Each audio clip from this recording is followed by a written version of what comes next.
1976 here. I wanted to, I've got my car repair vlog that I do, and I wanted to take you guys on a little bit of a journey of what we're going to be doing here, because a lot of people have this problem, and there are various ways to deal with it on their vehicle. So I wanted to take you guys along with me and show you my steps. Now what this deals with is a particular recall on Chrysler products that are built with the from I think it's 2007 to 2019. This particular recall affects the 2012 to 2013, but it basically affects any Dodge Chrysler product that has the unified TIPM. Specifically, it affects the fuel pump relay. Now, there are a couple of different videos out there where there are people who actually go through and actually replace the relay on the board in the TIPM. And if you're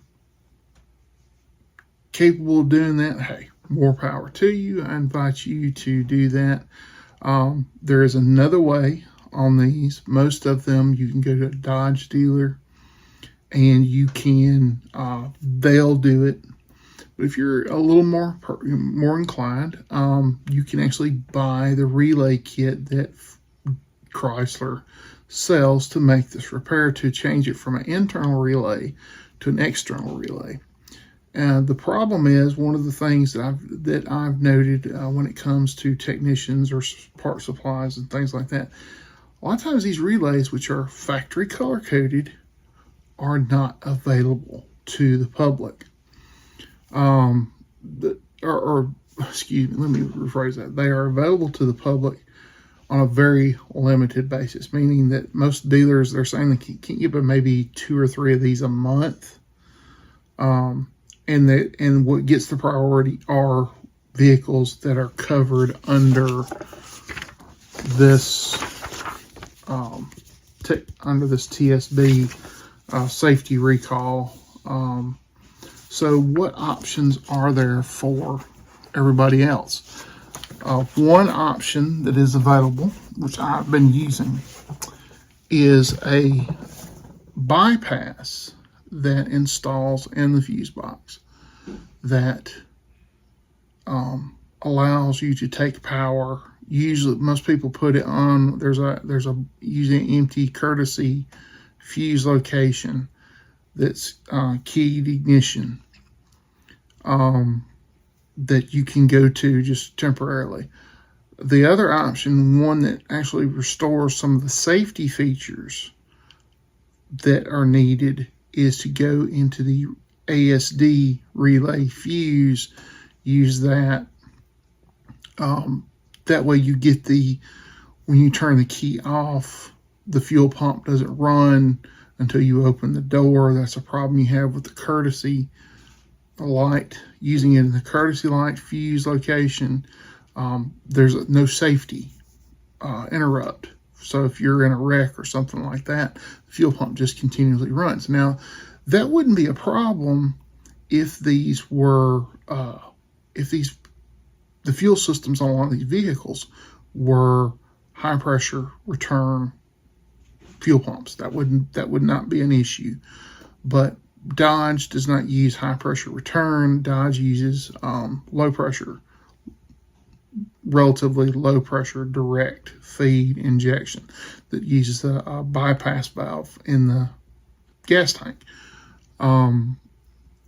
which you don't want to burn your pump up. If you're sitting there, you want to be able to turn your accessory on and not have your fuel pump run and burn up and actually strain you. So that's the reason why, if you use the bypass, it's best to go to the ASD relay fuse and use it, because it has the interrupt built into it, because it actually will kill the engine. All right, so what's the point of this video? Like I said, they do make a relay. They do make a relay kit that is available from Dodge, and this paperwork goes along with it. You can download this from the internet. This is 15V115. safety recall R09, the fuel pump relay. This specifically is on the Durango and the Grand Cherokee, but this problem affects any Dodge vehicle with the totally integrated power module. So, what are we going to do? Well, Amazon offers these relay kits that have the sealed weather pack relay, what you would get. But the problem is they're not color coded to the factory wiring harness. So this one is kind of self-explanatory. You know where that one's going to go. But where do these go? For that, we need the factory wiring diagram, which gives you the breakdown. This is engine performance circuit, page 3. That's where it's located at. You can, there are some apps that have wiring diagrams. Most of these you cannot get without, being subscribed to a, professional software. There's an app, I will be sure and link it in the description, where you can actually get these for free. They're pretty accurate. They're fairly up to date. I mean, some of it's old material, but it's good. But this one has actually breaks down the wiring diagram. So what we're going to be doing, this of course is I've got it highlighted here, your fuel pump relay that's built into the circuit board, and the wires that are on the system. So what we will do is we will be replacing this and going through it. And you're going to go along with me. How's that sound? Sound like fun? All right. So hang in there. We'll get back to this. All right, guys. So here it is, the venerable 3.6. So here we are, guys. I want to show you this before we started. First thing you'll notice here, I do have the bypass in. There's this one, I've got it going to the ASD fuse. So this one, most time you come over here, usually I think it's in one of these right here, 20 amp power outlet, usually one of these right here, M6, which is like right here. So you come like right here, you just run it over here, you plug it in. I said the problem is it doesn't run the battery, you have no safety, so that's the reason why I put it over here on ASD. ASD cycles on and off, so if you're in a wreck or something, it will deactivate the fuel pump. So all right, so first step in our operation here is to, of course, disconnect and remove the battery, so we will have plenty of room to operate here. All right, so disconnecting the battery.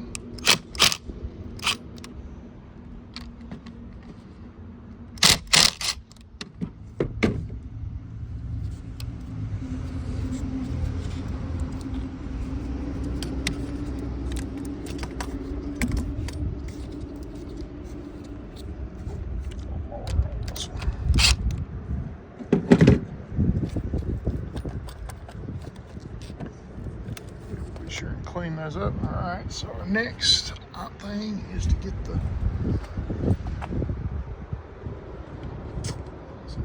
14 or 13. I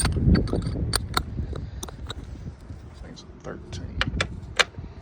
Yep.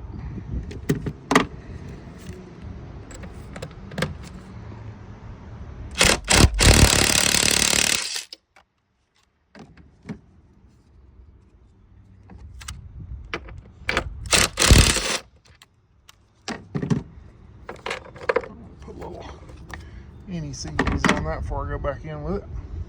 Okay.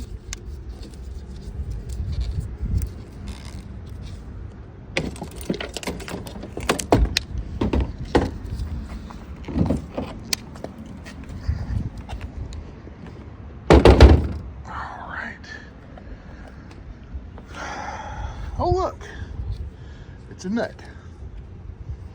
Probably where I put the struts on here. Anywho. Alright, so with that out of the way, we come in here and remove this battery terminal, which is also a 13 millimeter, and that convenient. Give ourselves a little.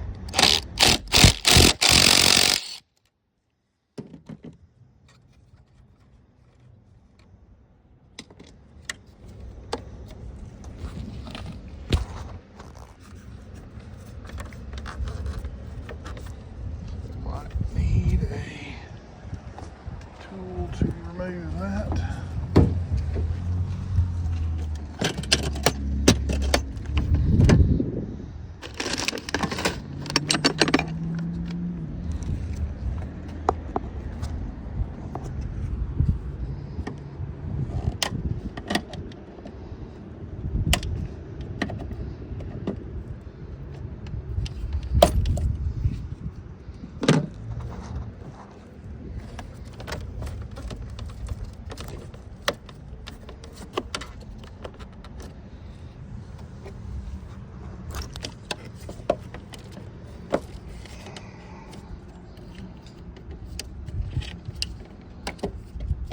Go. All right, now what I'll have to do is release these clips that hold the box on. I have to put this down to do that.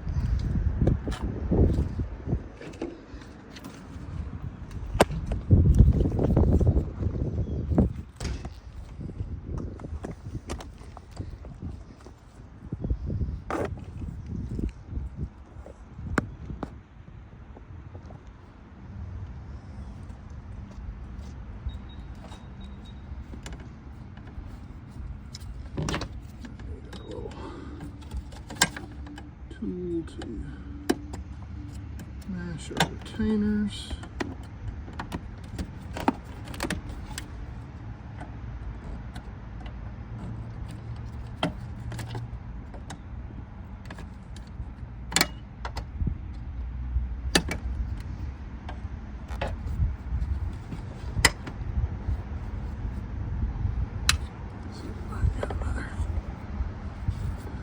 Clip down here to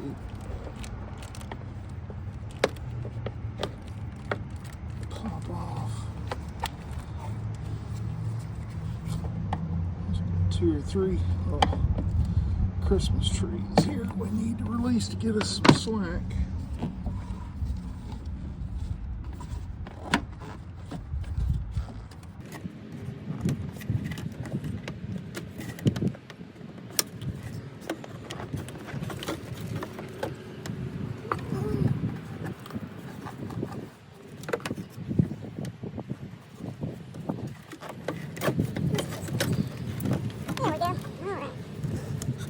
Careful with your wiring here.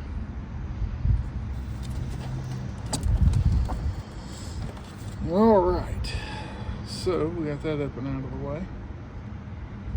Look at it right quick while we got the opportunity. Make sure we don't have any broken wires or anything that calls for our immediate attention. Everything looks good, all the connectors. All right. So, this is the business right here. All right, so grab our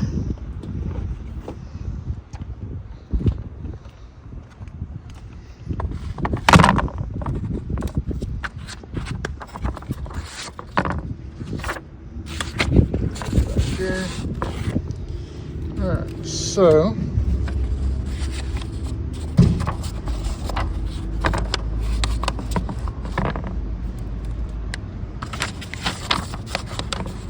I said some of this stuff isn't going to apply until we get down here. So there are 2 connectors. We got a 40-way and a 50-way.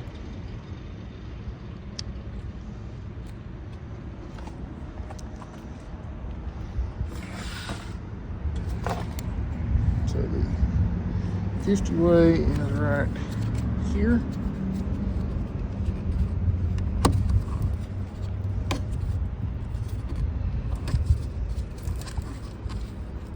Just need to pop that loose. Comes out pretty easy. Let's take a look at it while we're zoom in here. And all those connectors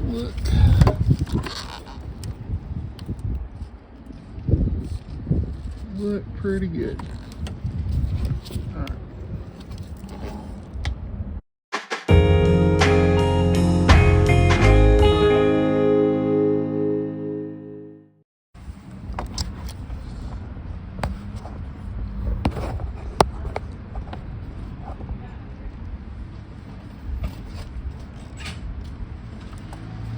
Going. Alright, so I'm going to get the proper tool. Just to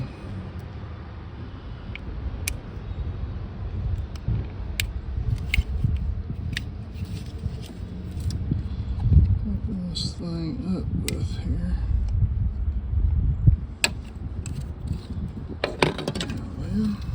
Ah, yeah.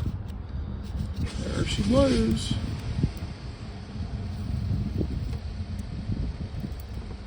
I want to verify this is the right one. So we're going into the 40 wire.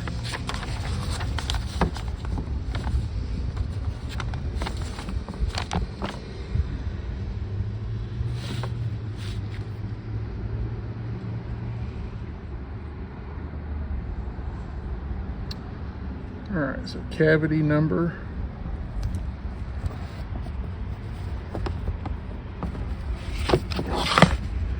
in the 50 way, we want to look in brown wire 50 way. So the first one we took off, this one, in, we're looking for, this will tell us if we got the right one or not.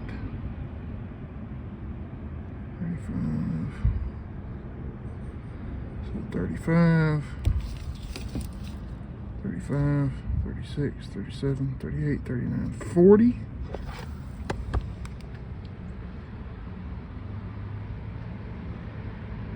40. There's our brown wire. All right, we'll need to open that harness up a little bit to get to it, but this, just for reference,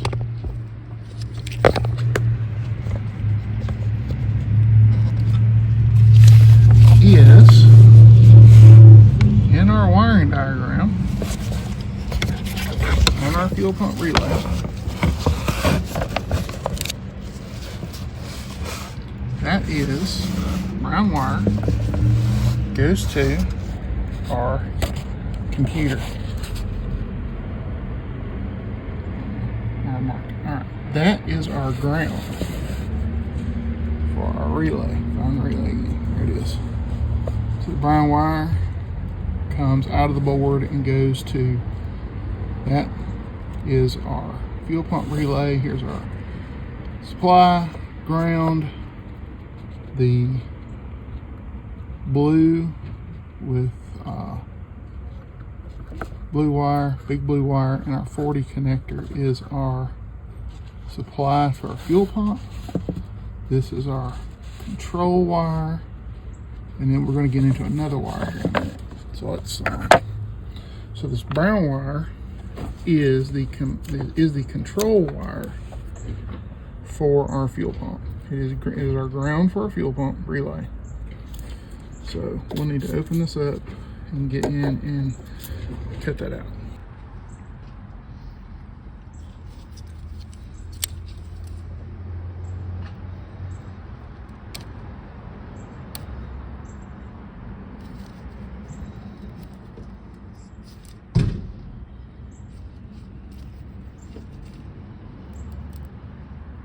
Very careful here.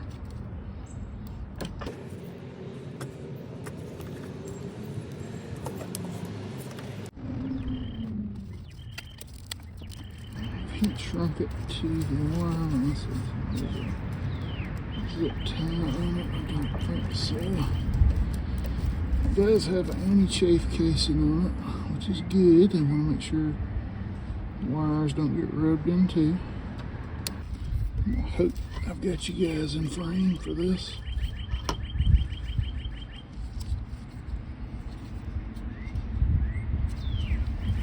So, once again, the wire we're looking for is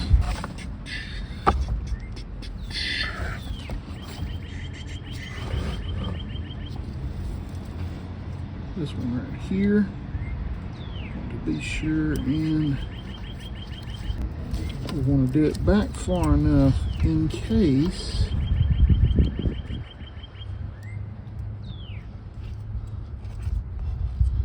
we ever have to go in here again. So we're looking to get it as far back as possible.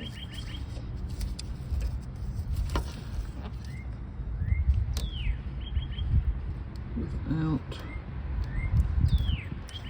chafe casing back.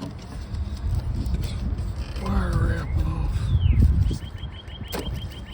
Kudos to the harness, the people who built this harness, because they did a really good job on it. Alright, so there is our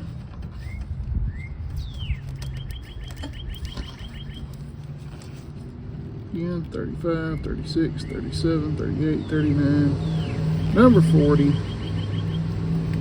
right there. That is supposed to be our control for the relay, because it computer pulls it to ground.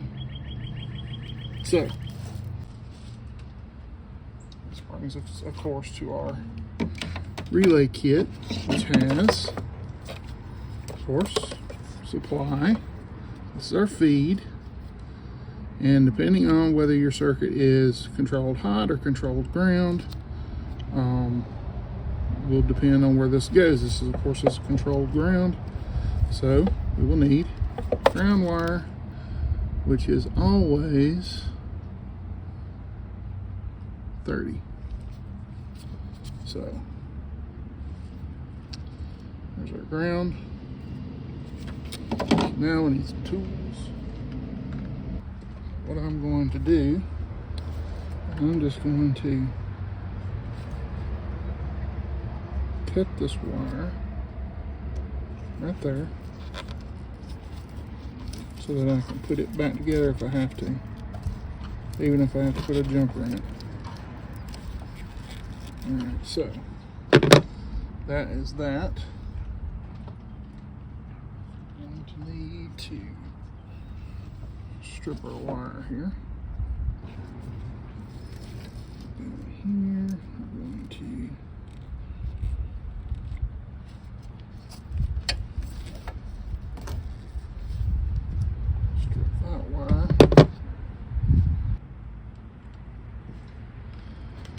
now then, because this thing is supposed to be soldered and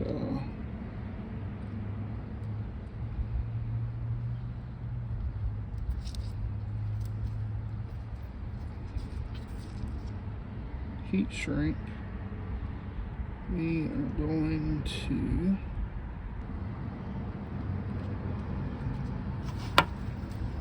these to work. Said we're going to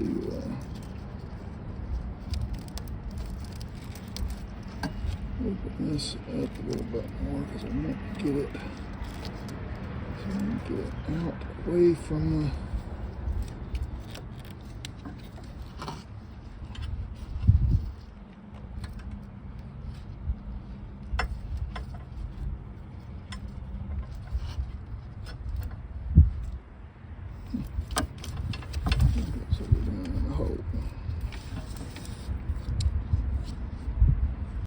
Alright guys, I had to stop recording because this was just taking too long to get this wire together, but that's So we got the brown wire, we got it terminated and sealed back up, and then this one we put the solder seal connector on. So we got a good, tight, solid connection, and it's sealed. Now some people's probably gonna go, "Ah," they're gonna scream and everything like that, but we're gonna call it because it's sealed, it's soldered, and it's sealed. All right, so now our next step is to go to this connector. So I think we can actually take this one. We may wait until we get the box back up to plug it back in. All right, so we got that one taken care of. So next step, we go to the 40-way, which is this big bad boy right here. And we locate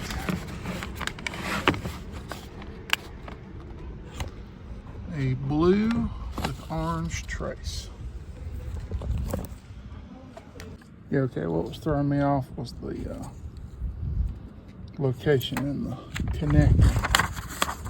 So go over here to our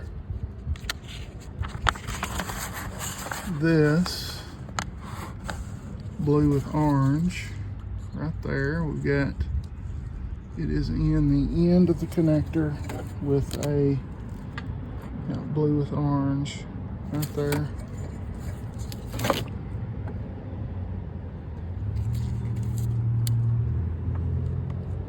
You'd think being a supply it would be larger,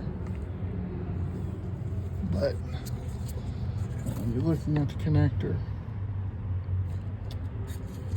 there it is right there. So we're looking at this. Let's identify we got a pink wire. We got of course there's going to be some different circuits and things like that, but your two primary is this one and this one.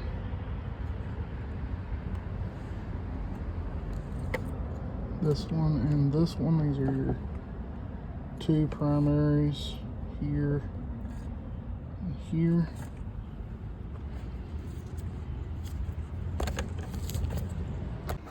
All right, took a little work, but I had to open up the wrap on the harness here. I'll retape that and fish the wire out to put a solder seal on it, which looks pretty good. All right, now so our last wire that we need to connect is our switch wire, and it goes to of course I have to heat shrink that wire right there coming out of the box, but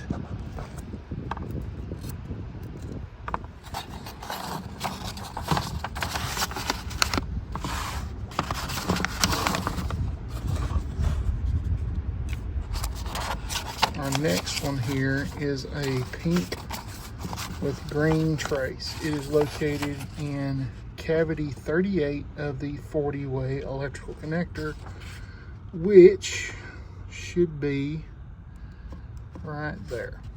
So let's look at it here. Okay, there's our open hole right there. Of course, that's our terminated fuel pump wire, so it should be right here toward the top of the connector. And that should be it right there. Let's look see if there's any identification on these terminals.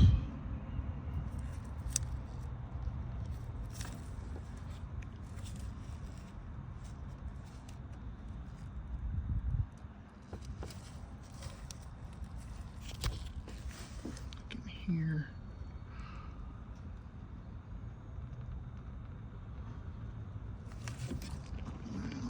Just a little bit here.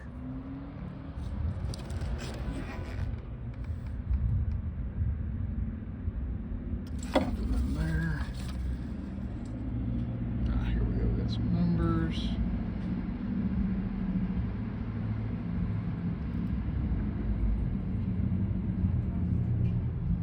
What does that say right there? Does that say 38?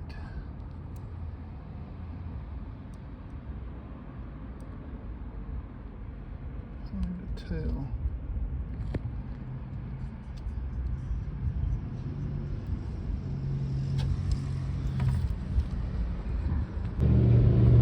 Alright, so yes, that is 38, right?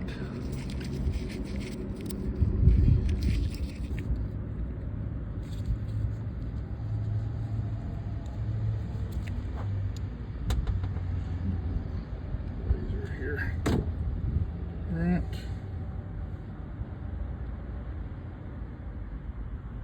There. That's 38 right there. So that's the wire we got to cut into. What the instructions say is we need to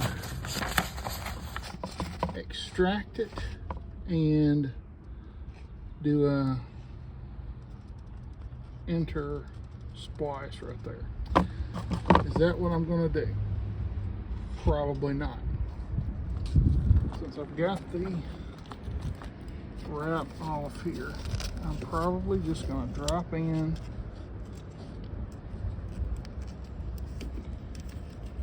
back here, cut it, and splice it so that we get a good solid connection. We'll see. Alright, so what I did was went in here, of course, solder seal. I just put a jumper in here, sealed it up. I'll tape all this back up and we will go from there. Alright, so I've got everything plugged back in. One thing I did want to do, one thing you want to is make sure that this is not like crossed over a harness, caught up in a harness or anything like that. You want to make sure it's kind of off by itself, even though it is kind of ugly. So I got all this harness taped back. The main thing is I want to make sure, like, when you're putting these connectors in, don't force them. Let the clamp do the work. If it's not going in easy, something's wrong. Back off of it, pull it out, try it again. But above all, make sure your harness is clear so when it comes through, you're not rubbing on anything. So you're going to look, make sure everything's right. So we're going to see if we can, everything is right. It should. A little bit of coaxing.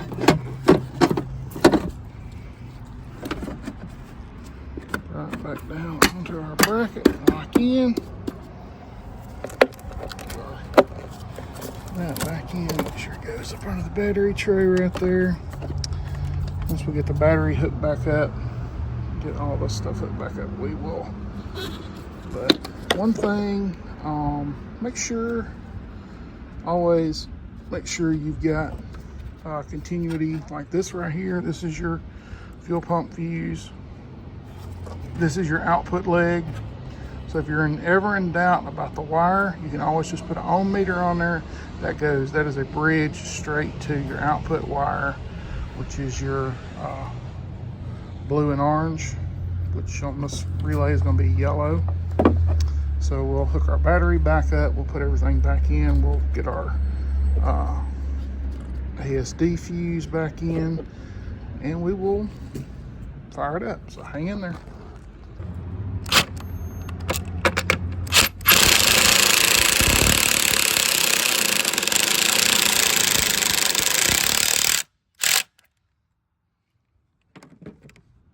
Now before we Connect our battery cables. We're going to, of course, clean our terminals up with our handy dandy battery terminal cleaner, which gets caught up in the bag. So we want to be sure and give these a nice quick polish. And then of course we'll clean these up, get everything hooked up. Oh yeah, one other thing to note, you might have to alter your terminal a little bit here, or trim your box to get it under the lip on the where it's connected at. So that's just something to think about. All right, one other note here before we go any further. We want to make sure, of course, we don't hear the fuel pump running. We don't see any, make sure, you know, all of our, I'm gonna have to secure this, but we don't hear anything running before we see if it'll run. So, these back on here.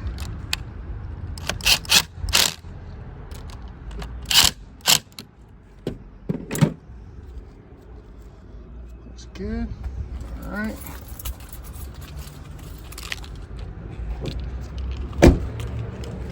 So,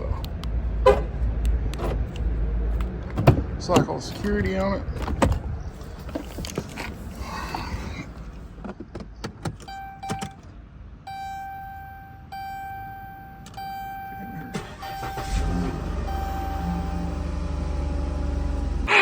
Alive!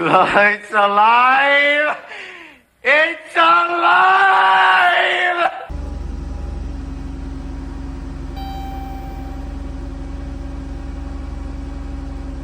So we are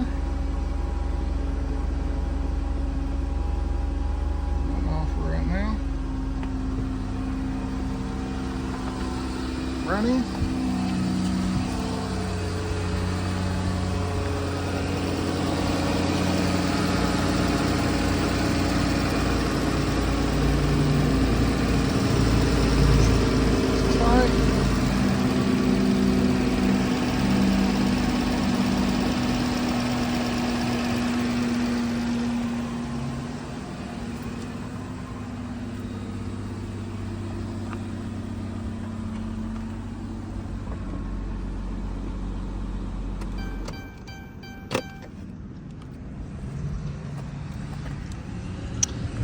And the fuel pump doesn't run for 10 or 15 seconds to keep up with the ASD relay. Of course, let's double check it, make sure, you know, one time may be a fluke.